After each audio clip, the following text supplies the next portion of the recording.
កាន់តែមានសំណាងខ្លាំងប្រសិនបើកន្លែងទាំង7នេះនៅលើរូបរាងកាយរបស់ស្ត្រីកាន់តែរីកធំនោះ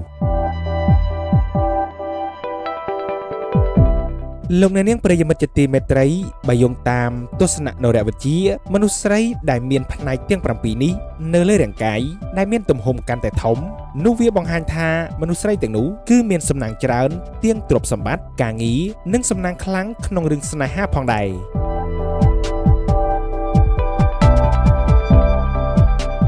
ទី1មនុស្សស្រីដែលមានច្រមុះធំបើនិយាយអំពីរូបសម្រស់មនុស្សដែលមានច្រមុះធំគឺមិនស្អាតនោះទេដូច្នេះហើយស្ត្រីគ្រប់រូបចូលចិត្តច្រមុះតូចចង្អៀតជាមួយនឹងក្តោងច្រមុះរាងវែងនិងឆាតឆាយ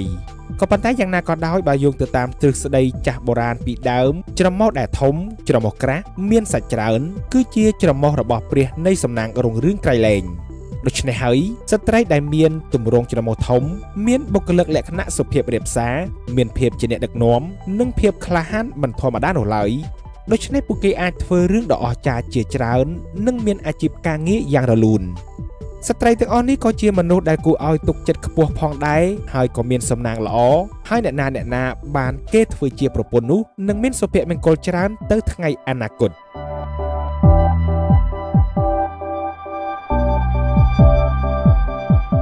ទី2មនុស្សស្រីដែលមានត្រចៀកធំស្ត្រីដែលមានត្រចៀកធំត្រូវបានចាត់ទុកថាមានសុខភាពល្អនិងអាយុវែងបុគ្គលទាំងនេះមានចរិតស្លូតបូតនិងនិយាយត្រង់ជីវិតកម្រជួបភាពប្រថុយប្រថានខ្លាំងណាស់មិនត្រឹមតែប៉ុណ្ណោះពួកគេក៏មានទស្សនវិស័យល្អក្នុងការរកប្រាក់និងរក្សាប្រាក់បានយ៉ាងល្អផងដែរបើត្រចៀករបស់អ្នកធំតងត្រចៀកមានសាច់ពេញហើយមើលទៅស្អាតនោះកាន់តែមានសំណាងខ្លាំងទៀតបើនិយាយអំពីលាភសំណាងវិញពួកនាងច្រើនតែមានជីវភាពសុខស្រួលនិងមានការមើលថែពីអ្នកជុំវិញខ្លួនបានយ៉ាងល្អណាស់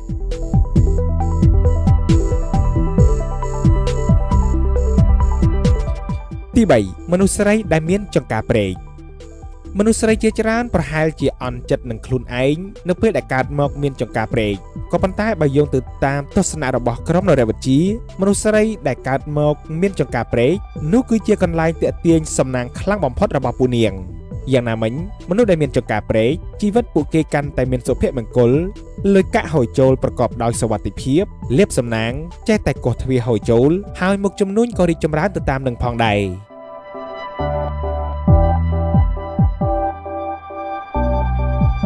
ទី4មនុស្សស្រីដែលមានផ្លូវធំកាលពីដើមឡើយបើមនុស្សចាស់ចង់រៀបការឲ្យកូនប្រុសក្រៅពីស្ត្រីត្រូវមានធនធាននិងរហ័សរហួនហើយនោះចាស់បុរាណក៏ចូលចិត្តមនុស្សស្រីដែលមានត្រគាកធំទូលាយផ្លូវធំនិងគូទធំផងដែរ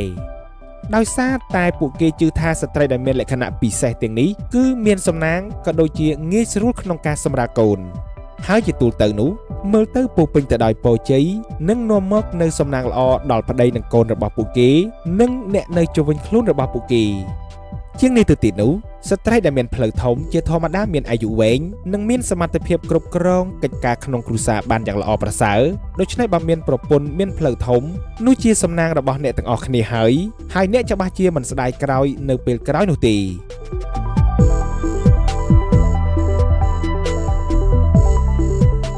ទី5មនុស្សស្រីដែលមានស្មាធំជាមួយនឹងស្តង់ដារនៃភាពស្រស់ស្អាតនាពេលបច្ចុប្បន្នយ៉ាងនេះស្មាស្ដើងគឺជាស្មាដ៏ស្រស់ស្អាតសម្រាប់ស្ត្រី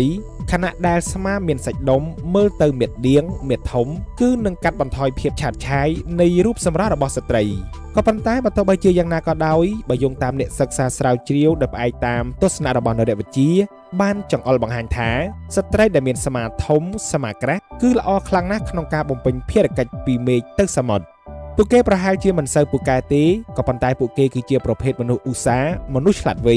តែងតែធ្វើការមិនឈប់ឈរដឹងអំពីរបៀបចិញ្ចឹមបីបាច់និងថែរក្សាក្រុមគ្រួសាររបស់គេ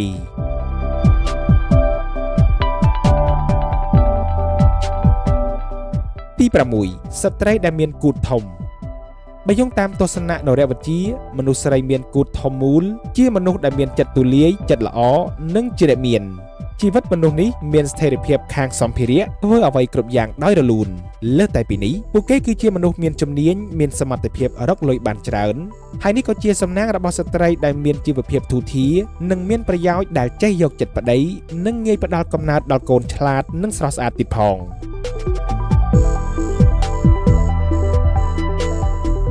ទី7មនុស្សស្រីដែលមានទម្រង់ជើងធំស្ត្រីទាំងឡាយដែលមានជើងធំច្រើនតែរស់នៅតាមភាពជាក់ស្ដែងមិនចូលចិត្តនិយាយចំអកឲ្យអ្នកដទៃដើម្បីតែផលប្រយោជន៍ខ្លួនឯងនោះឡើយពួកគេមានឆន្ទៈជួយអ្នកដែលមានស្ថានភាពលំបាកដូច្នេះពួកគេតែងតែត្រូវបានគេស្រឡាញ់ពីមនុស្សគ្រប់គ្នាកាលនៅក្មេងមនុស្សនេះអាចប្រឈមមុខនឹងការឡើងចុះនៃជីវភាពជាច្រើនក៏ប៉ុន្តែក៏អរគុណចំពោះភាពក្លាហាននិងកម្លាំងចិត្តរបស់ពួកគេនៅពេលដែលមានអាយុចាប់ពី30ឆ្នាំឡើងទៅនោះមនុស្សស្រីប្រភេទនេះបានកសាងអាជីពដ៏រឹងមាំមួយយ៉ាងឆាប់រហ័សនិងទទួលបានជោគជ័យជាមួយនឹងប្រាក់លាភជាច្រើនមិនត្រឹមតែប៉ុណ្ណោះស្ត្រីដែលមានសញ្ញាជើងប្រភេទនេះគឺជាប្រពន្ធដែលនាំសំណាងដល់ប្តីនិងភាពរុងរឿងដល់ក្រុមគ្រួសារជាមួយនឹងភាពឆ្លាតវៃនិងភាពរហ័សរហួនរបស់ស្ត្រីប្រភេទនេះពួកនាងគឺជាមធ្យោបាយដ៏មានប្រសិទ្ធភាពមួយដើម្បីជួយឲ្យស្វាមីរបស់ពួកនាងគេចផុតពីគ្រាលំបាកបានផងដែរហើយជាលទ្ធផលនោះជីវិតក្រុមគ្រួសាររបស់គេតែងតែមានសុភមង្គលនិងភាពពេញលេញអស់មួយជីវិតចាស់បុរាណជឿថាមនុស្សស្រីទាំងឡាយណាដែលមានទម្រង់មុខហុងស៊ុយទាំង5ប្រភេទនេះពួកនាងអាចនឹងក្លាយជាសេដ្ឋីនិងធ្វើជំនួញអ្វីក៏ជោគជ័យផងដែរវាជាការពិតណាស់បើទោះបីជានៅពេលបច្ចុប្បន្នយើងនេះវិទ្យាសាស្ត្រក៏ដូចជាបច្ចេកវិទ្យាមានការរីកចម្រើននិងទំនើបយ៉ាងណាក៏ដោយក៏ប៉ុន្តែក៏នៅតែមានមនុស្សជាច្រើនជឿលើហោការទស្សន៍ទាយនិងក្បួនហុងស៊ុយខ្លះៗផងដែរជាស្ដែងនៅក្នុងវីដេអូមួយនេះយើងបានដកស្រង់អំពីហុងស៊ុយទម្រង់មុខចំនួន5ប្រភេទដែលចាស់បុរាណជឿថាស្ត្រីទាំងឡាយណាដែលមានទម្រង់មុខទាំងនេះពួកនាងអាចនឹងក្លាយជាមហាសេដ្ឋីនិងធ្វើជំនួញជួញដូរអ្វីក៏ប្រកបដោយភាពជោគជ័យផងដែរឥឡូវនេះចង់ដឹងកាន់តែច្បាស់ថាតើទម្រង់មុខហុងស៊ុយទាំង5ប្រភេទនោះគឺជាទម្រង់មុខបែបណាឥឡូវនេះសូមទៅតាមដានជាមួយនឹងយើងខ្ញុំដូចតទៅ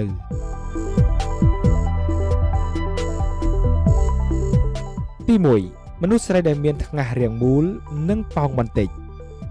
ឥឡូវនេះជួបប្រិយមិត្តលោកអ្នកនាងទាំងអស់គ្នាជាពិសេសស្ត្រីតែម្ដងចាប់ផ្ដើមដើរទៅមុខកញ្ចក់ហើយចាប់ផ្ដើមសម្លឹងមកមើលថ្ងាសរបស់អ្នកទាំងអស់គ្នាថាតើថ្ងាសរបស់អ្នកទាំងអស់គ្នាមានរាងមូលនិងប៉ោងបន្តិចដែរឬទេ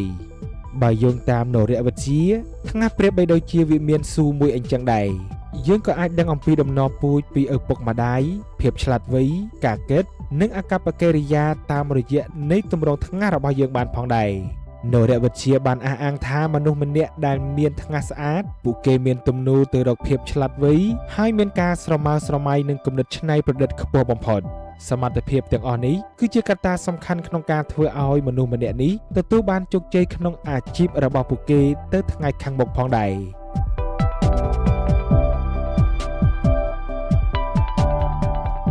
ទី2មនុស្សស្រីដែលមានត្រចៀកវែងនិងធំបើយោងទៅតាមហៅចិនសរីរាង្គនេះត្រូវបានគេចាត់ទុកថាទាក់ទងទៅនឹងធាតុទឹកវាក៏ជាចំណុចមួយដែលបង្ហាញអំពីអត្តចរិតនៃការតាំងចិត្តអាយុយឺនយូរនិងសុខភាពល្អបរិបូរណ៍ដោយគ្មានជំងឺរបស់បុគ្គលម្នាក់ៗបានផងដែរបើយោងតាមជំនឿព្រះពុទ្ធសាសនាវិញថាត្រចៀកវែងហើយធំមានន័យថាពួកគេគឺជាមនុស្សសំណាងច្រើននិងអាយុវែងផងដែរចំណែកឯនរវិទ្យាវិញក៏បាននិយាយដែរថាមនុស្សដែលមានត្រចៀកវែងនិងធំមានន័យថាបុគ្គលទាំងនេះគឺជាអ្នកប្រថុយប្រឋានហ៊ានវិនិយោគព្រមទាំងទទួលយកហានិភ័យហិរញ្ញវត្ថុខ្ពស់បំផុតដូច្នេះវាជាលក្ខណៈមួយផ្សេងទៀតដែលមហាសេដ្ឋីនិងអ្នកជំនួញជោគជ័យជាច្រើនគឺតែងតែមានទំនោរគិតដូចគ្នាពិសេសគឺមានទម្រង់ត្រចៀកវែងនិងធំនេះឯងម្យ៉ាងវិញទៀតសម្រាប់អ្នកដែលមានត្រចៀកតូចនោះមិនមែនមានន័យថាពួកគេនឹងបរាជ័យនោះទេក៏ប៉ុន្តែពួកគេក៏មានទំនោរទម្លាប់ប្រុងប្រយ័ត្ននិងការគិតច្រើនមុននឹងប្រថុយប្រឋានធ្វើអ្វីមួយ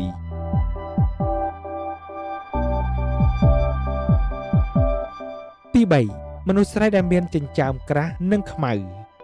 បើយោងតាមក្បួននរវិទ្យាមនុស្សស្រីទាំងឡាយណាដែលមានរោមចិញ្ចើមក្រាស់និងខ្មៅទំនងជាមានថាមពលខ្លាំងក្លាបំផុតពួកគេអាចបំពេញការងារដោយជោគជ័យទាំងកម្លាំងកាយនិងកម្លាំងចិត្តពួកគេក៏អាចបង្ហាញអំពីអារម្មណ៍របស់ពួកគេបានយ៉ាងល្អប្រសើរផងដែរក៏ប៉ុន្តែត្រូវប្រុងប្រយ័ត្នជួនកាលក៏អាចបង្ហាញអំពីភាពឆេវឆាវនិងភាពរឹងរូសមួយរំពេចផងដែរសម្រាប់អ្នកដែលមានចិញ្ចើមស្ដើងជាញឹកញយជាមនុស្សដែលពូកែខ្មាស់អ៊ីននិងមានថាមពលមិនសូវខ្លាំងក្លាដូចទៅនឹងប្រភេទមនុស្សស្រីដែលមានរោមចិញ្ចើមក្រាស់និងខ្មៅនោះឡើយ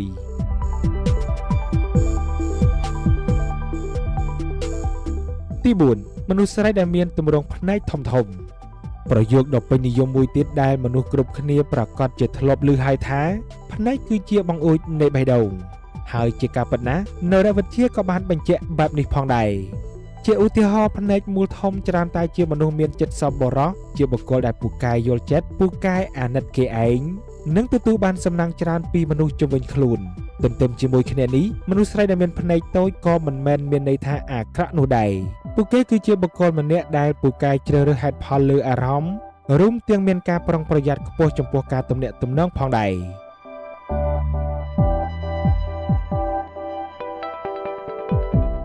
ទី5មនុស្សស្រីដែលមានបបូរមាត់ធំនិងក្រាស់បបូរមាត់ដែលត្រូវបានគេចាត់ទុកថាជាចំណុចសំខាន់បំផុតមួយនៅក្នុងក្បួនរវិទ្យាផងដែរតាមរយៈរូបរាងនៃបបូរមាត់វាក៏អាចប្រាប់អំពីភាពវៃឆ្លាតនិងបញ្ហាសុខភាពបានផងដែរនិងសូម្បីតែសេចក្តីសប្បុរសរបស់មនុស្សម្នាក់ៗគេជឿថាអ្នកដែលមានមាត់ធំនិងធំទូលាយហើយក្រាស់នោះជាញឹកញាប់មានចិត្តសប្បុរសចូលចិត្តជួយសូម្បីតែមនុស្សចម្លែកក៏ប៉ុន្តែទោះជាយ៉ាងណាក៏ដោយមនុស្សដែលមានបបូរមាត់តូចក៏មិនមែនមានន័យថាគ្មានចិត្តល្អនោះដែរប៉ុន្តែពួកគេមានទំនោរគិតច្រើនមុននឹងផ្ដល់ជំនួយទៅដល់អ្នកដទៃពួកគេក៏នឹងផ្ដល់ជំនួយនៅពេលដែលពួកគេយល់ឃើញថាបុគ្គលនោះសមនឹងទទួលបានអំណោយដែលគេផ្ដល់ជូនប្រសិនបើមនុស្សស្រីទាំងឡាយណាមានបបូរមាត់ផ្នែកខាងលើរាងក្រាស់មានន័យថាពួកគេគឺជាមនុស្សដែលប្រកបដោយភាពច្នៃប្រឌិតផ្ដល់អំណាចហើយសម្រាប់ស្ត្រីគឺមានន័យថាសមត្ថភាពខ្ពស់ក្នុងការចិញ្ចឹមកូនដោយឡែកប្រសិនបើជាមានបបូរមាត់តូចចង្អៀតរាក់នោះមានន័យថាពួកគេគឺជាបុគ្គលដែលមានបញ្ហាហិរញ្ញវត្ថុនិងភាគច្រើនជួបការលំបាកនៅក្នុងជីវភាពគ្រួសារ